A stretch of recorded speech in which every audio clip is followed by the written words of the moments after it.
કચ્છ અને ગુજરાતની રસપ્રદ ઘટનાઓને સમાચાર જાણવા અમારી ચેનલને લાઇક, શેર અને સબસ્ક્રાઇબ કરો.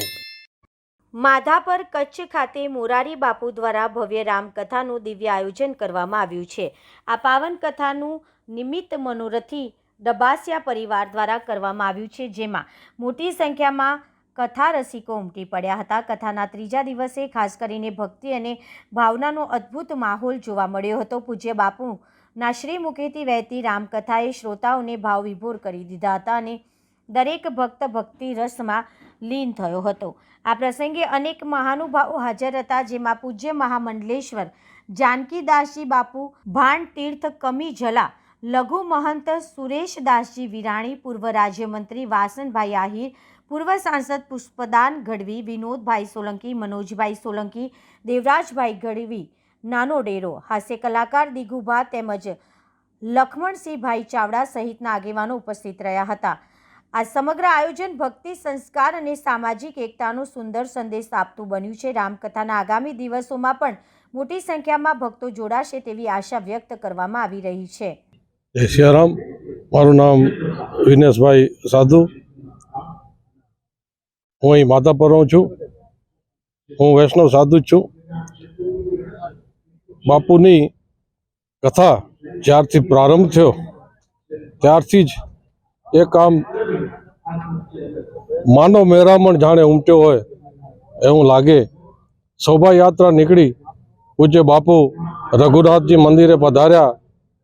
25 કરોડના ખર્ચે માધાપરમાં જે રામ મંદિર બની રહ્યું છે એ બાબતે બાપુએ પોતાની પ્રસન્નતા વ્યક્ત કરી અને પહેલા જ દિવસની કથામાં બાપુએ કહ્યું કે જ્યાં જ્યાં રામ મંદિર નથી ત્યાં ગામે ગામ રામના મંદિર, કૃષ્ણના મંદિર, શિવના મંદિર હોવા જોઈએ.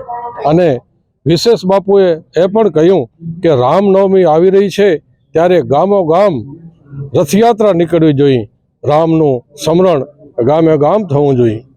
આજે કથાનો ત્રીજો દિવસ. આજે પણ બાપુએ કીધું કે 70 વર્ષથી હું કથા કરી રહ્યો છું.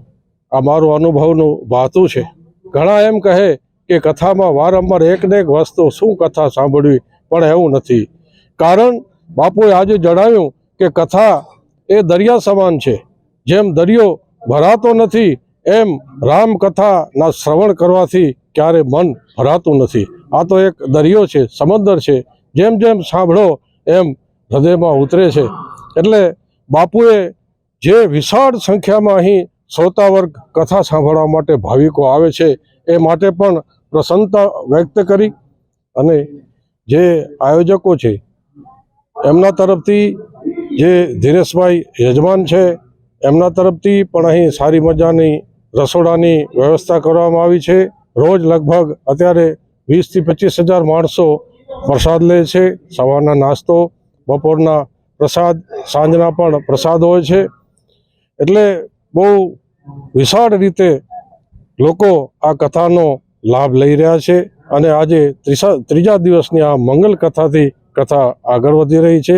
જેમ બાપુએ કહ્યું એમ દાદા મેકણે પણ પોતાના એક દુઆમાં કહ્યું છે કે ગુજરાતજી ગાલ્યું વધીને વડ થયું, દાદો મેકણ છે કે ન મૂકે પૂછ્યું, ન કે હું જયું. બહોળી સંખ્યામાં કચ્છના લોકો અહીં પધારે અને આ રામકથા રસનો લાભ લે એવી હું સૌને આગ્રહભરી વિનંતી કરું છું. આ કથામાં પ્રવીણભાઈ તના, એમની ટીમ, સ્થાનિકની ટીમો, આજે રઘુનાથજી મંદિર છે એની ટીમ, લોહાણા સમાજની ટીમ, ગઢવી સમાજની ટીમ, આહિર સમાજની ટીમ અને બધા મુંબઈથી આવેલ કાર્યકરો, અહીંના લોકલ બધા કાર્યકરો ખૂબ જ ખંતથી સેવા કરી રહ્યા છે અને કથા બહુ જ સફળ રીતે આગળ વધી રહી છે. જય સિયારામ.